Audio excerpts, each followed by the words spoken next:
So this is going to be a little primer on static dynamic and some of the differences between socionics and MBTI, because just about anyone who discovers socionics, especially in the West, is likely heard of MBTI or 16 personalities, 16personality.com first. And that's fine because they have superior marketing. And socionics, by comparison, terrible on that end. Everything is very old school, HTML looking, and of course, translated from Russian most of the time.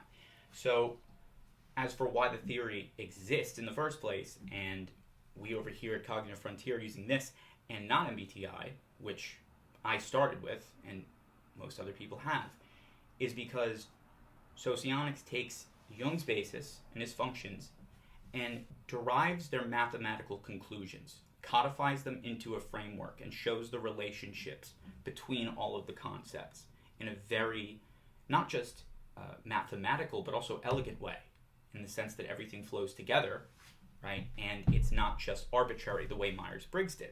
I just kicked my desk. Myers-Briggs did it by taking the first dichotomy or letter and the last one, right, EI and PJ, and making them asymmetrical. How do they do that?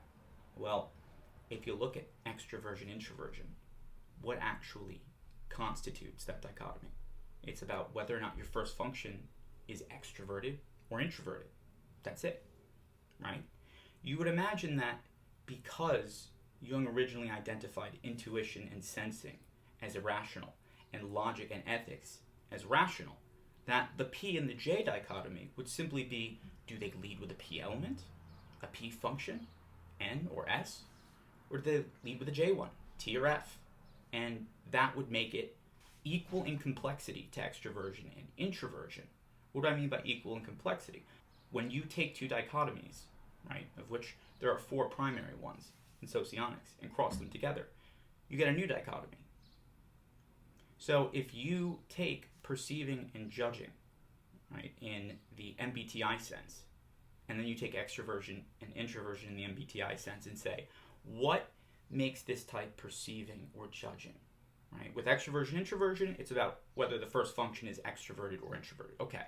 But for perceiving and judging, it's about whether or not you lead with an introverted judging function or an extroverted perceiving function versus an extroverted judging function or an introverted perceiving function.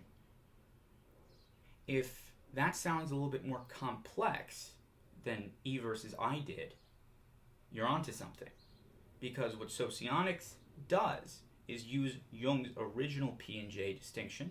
So, first element, either intuition or sensing, P-type, irrational.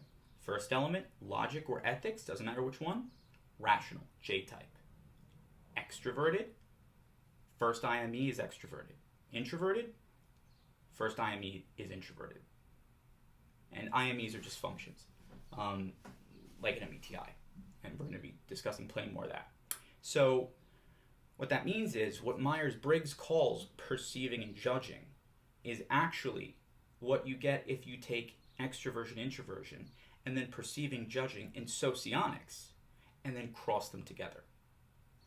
That gives you a more complex dichotomy where you now have the EP and IJ functions versus the IP and EJ functions. And this is optimal for an exchange of information, right? Because you're going from P to J and E to I, right? So there's a full circuit of information going on between an extroverted function that's dealing with the external world, right? An introverted function that's dealing with relationships, the internal world, consolidation.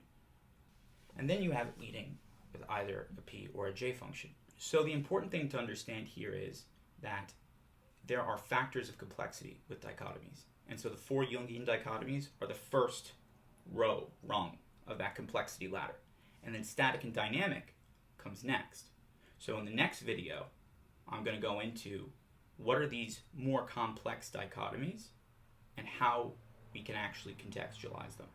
That's the main thing I want to do. So Myers-Briggs was on the right track here with perceiving and judging, but their mentality was what matters is the first thing that's extroverted is the first thing people are going to see.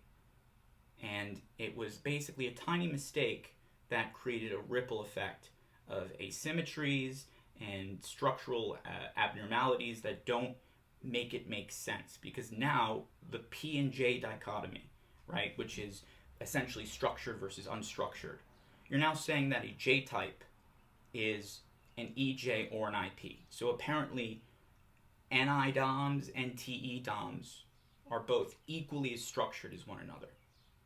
That does not make sense. So it's much more reasonable how Socionics went about it, and then it also shows all the other dichotomies that you can derive from the original 4 Jungian dichotomies and what their definitions are.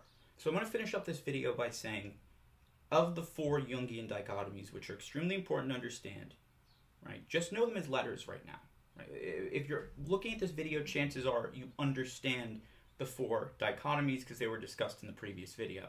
If not, right, they're essentially all just coins, right, traits with a heads and a tails. So if you take the 4 traits and you cross them together, you get more complex dichotomies. There are 6 total complex dichotomies you can get. So check out the next video for a more in-depth explanation on that, because this was me more so just talking a little bit about complexities of dichotomies and set the stage for the next video, which hopefully you'll watch right now.